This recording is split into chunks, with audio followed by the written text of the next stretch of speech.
Неге KZ ақпараттық сараптамалық порталы былтырғы жылы әкімдер портреті және президенттер портреті жобаларын жүзеге асырып, көптеген материал жариялады. Ал жаңа жылдан бері министрлер портреті жобасын бастады. Жаңа жоба материалының кезегі сауда және интеграция министрі Арман Шаққалиевке келген екен. Мақалада қызығы да, шыжығы да аралас бірсыпыра тосын әңгіме жетерлік. Кеш жарық ағайын, бұл неге олай бағдарламасы.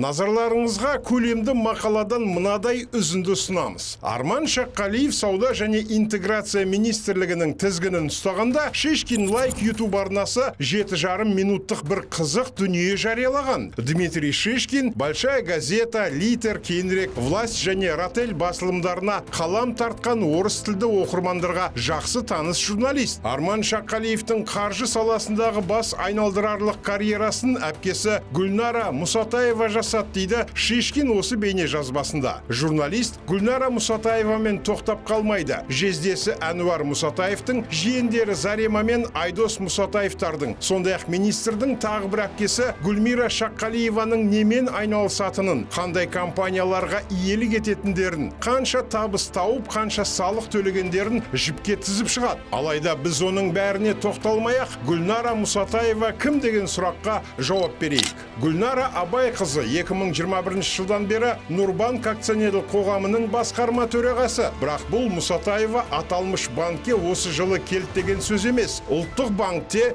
қаржы нарығын және қаржы ұйымдарын реттеу мен қадағалау агенттігінде жауапты қызметтер атқарған Гүлнара Мұсатаева Нурбанкке 2011 жылы келді. Бұл банктың әу баста Рахат пен Дариғанікі болғаны белгілі. Нурбанктың екі менеджері Жолдас Темірәлиев пен Айбар Хасенов өлімінің құпиясы ашылғаннан кейін банктың басынан аумалы төкпелі замандар өтті. 2010 жылы Дариға мен Нұрали Алиев банктың 70%-дан астам акциясын София Сәрсеноваға сатты. Осылайша Нурбанк Сәрсеновтер отбасының иелігіне 2011 жылы толық өтті дейді білетіндер. Ал Сәрсеновтер деген кімдер? 2024 жылдың есебі бойынша Forbes Қазақстан жариялаған 75 байдың ішінде Сәрсеновтер отбасы $970 миллион мен 9-шы орында тұр. Ал Гүлнара Мұсатаева 2011-2020 жылдар аралығында Нурбанктың атқарушы директоры, 2020 жылы басқарма төрағасының орынбасары, 2021 жылдан бастап басқарма төрағасы.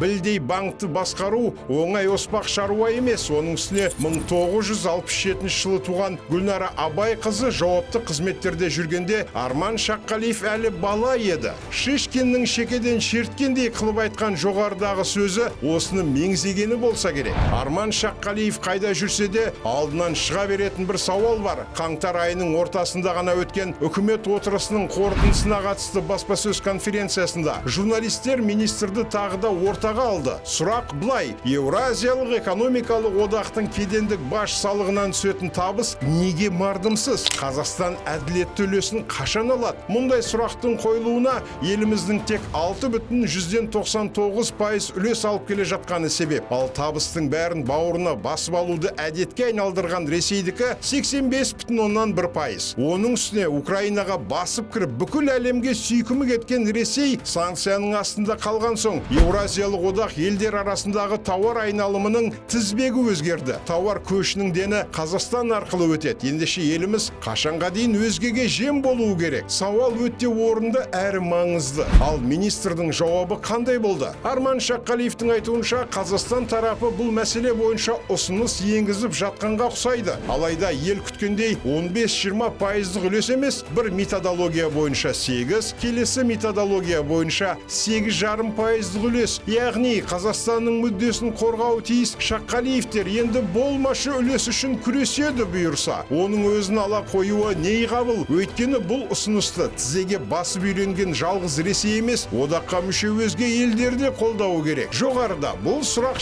Шаққалиевтің алдынан шыға береді дедік. Неге? Себебі Еуразиялық экономикалық одақ туралы шартқа 2015 жылы қол қойылса, Арман Шаққалиев 2016-2018 жылдары Еуразиялық экономикалық комиссияның техникалық реттеу және аккредиттеу департаментінің директоры болған. Демек, кімнің неге ие болатынын реттескен адамның бірі. Мұны аз десеңіз, Еуразиялық экономикалық одақтың дамуына қосқан үлес үшін медалінің 2019 жылғы иегері.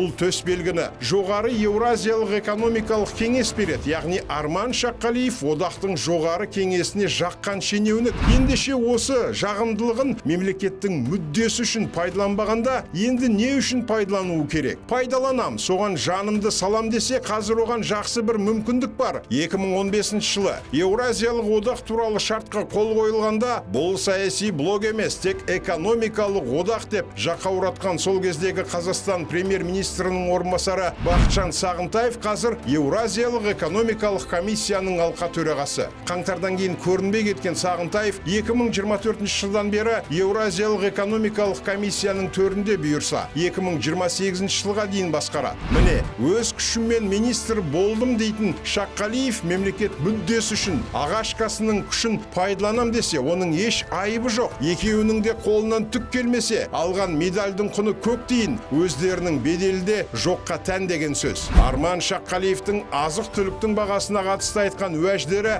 әр қилы шығып жатады. Оның кейбірі тіпті кісінің күлкісін келтіреді. Мәселен, өткен жылдың басында нарықтағы жұмыртқа бағасы аспандап шыға келген. Сонда министр не деді? Былай деді: маусымдық өсім барын жасырмаймыз. Әлеуметтік маңызы бар тауарлар бойынша айына 0,2% қымбатшылық. Пасха мерекесінен кейін жұмыртқа арзандай бастайды. Министрге сеніп мәз болып жүрген жұртшылық қарашада қайтадан қымбатшылыққа ұрынды. Базардағы шу-шұрқан жоғарыға да жетті. Бірақ үкімет отырысынан кейінгі брифингте Арман Шаққалиев 10 жұмыртқаның бағасы 535 теңге деп бет бақтырмай қойды. Керек десеңіздер, осы бағада жұмыртқа сататын дүкеннің мекен жайын беремін деді. Астаналық әріптестеріміз супермаркеттерді түгендеп 535 теңге тұратын жұмыртқаны еш жерден таба алмаған. Шаққалиевтің жұмыртқасы қай жерде сатылады деп көше кезген қарашада үйлеріне бос қайтты. Ең қызығы, сол брифингте ауыл шаруашылығы вице-министрі Азат Сұлтанов әріптесі Арман Шаққалиевтің сөзін түсіндіру үшін жұмыртқаның категориясын түгендеуге мәжбүр болған. Сөйтсек, тауық жұмыртқасының өзі С0, С1, С2 деген категорияларға бөлінеді екен. Жұрттың жаппай тұтынып жүрген жұмыртқасы С0, ол кәдімгі қалыпты жұмыртқа. Ал С1 дегеніңіз балапан тауықтың алғашқы туыты секілді кішкентай бірдеңе. Міне, Шаққалиевтің 535 теңге деп жүргені осы екен. Арнайы сіздер үшін неге олай бағдарламасы. Құрметті көрермен, YouTube арнамызға жазылып, осы мәселе жайлы пікір қалдыра отырыңыздар.